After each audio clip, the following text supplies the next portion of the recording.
ଅନେକ ଦିନର ଅପେକ୍ଷାର ଅନ୍ତ ଘଟିଛି। ଅପରାଜିତା ଆଜି ଅଭିଳାଷ ଆଗରେ ନିଜର ମନର କଥାକୁ ବ୍ୟକ୍ତ କରିପାରିଛି। ହେଲେ ଅଭିଳାଷ ମନେ ମନେ ଅପରାଜିତାକୁ ନିଜର କରିସାରିଥିଲେ ବି ଜୀବନର ଦୋଷ କିପରି ଠିଆ ହୋଇଯାଇଛି। ଗୋଟିଏ ପଟରେ ତାର ଭଲ ପାଇବା, ଅନ୍ୟ ପଟରେ ତାହାର ଉପାର୍ଜନ କ୍ଷମତା ନଥିବାର ଅସହାୟତା। ଅପରାଜିତା କହି ଚାଲିଥାଏ, କିନ୍ତୁ ଅଭିଳାଷ ନିଜକୁ ନିଜେ ପ୍ରଶ୍ନ କରୁଥାଏ, କ'ଣ ମୋର ଉତ୍ତର ହେବ? ମୋର ଭୂମିକା କ'ଣ ହେବ? ଏକ ନିର୍ଲଜ୍ଜ ପ୍ରେମିକର ନା ଅସହାୟ ନାୟକର? ସମୟର ଦୋଷକୁ ଉପରେ ଠିଆ ହୋଇଯାଇଥାଏ ଅଭିଳାଷ। ଶେଷରେ ଅଭିଳାଷ ମୁହଁ ଖୋଲିଲା।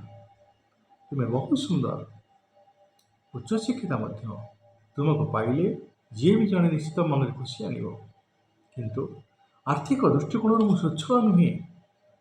ହୁଏତ ତୁମକୁ ଦିନକୁ 2 ଓଳି ଖାଇବାକୁ ଦେଇପାରେ, କିନ୍ତୁ ଏକ ଝିଅ ମନ ଭିତରେ ଥିବା ସମସ୍ତ ଇଚ୍ଛାକୁ ମୁଁ ପୂରଣ କରିପାରିବିନି। ପ୍ରେମର ପ୍ରଥମ ପାହାଚରେ ହୁଏତ ଆମେ ଆନନ୍ଦିତ ହେବା, କିନ୍ତୁ ପରବର୍ତ୍ତୀ ମୁହୂର୍ତ୍ତରେ ଆମର ଯନ୍ତ୍ରଣାସିତ ଜୀବନ ହୋଇଯିବନି ତ? କିନ୍ତୁ ଅପରାଜିତା ଥିଲା ଦୃଢ଼ ନିଶ୍ଚିତ।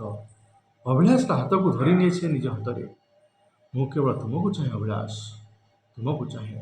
ତୁମେ ଯେମିତି ଅଛ ମୋର ସେତିକି ଭଲ। ତୁମ ଛଡ଼ା ମୁଁ ଅନ୍ୟ କାହାରି ହୋଇପାରିବିନି।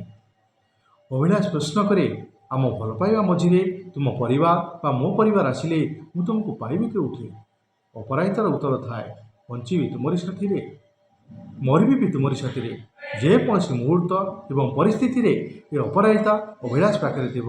ଦୁଇ ପରିବାରକୁ ଏକାଠି କରି ଆମେ ସୁନାର ସଂସାର ଗଢ଼ିବା, ଯେଉଁଠି ଥିବ ସୁଖ, ଶାନ୍ତି ଆଉ ସମୃଦ୍ଧି। ବାସ୍।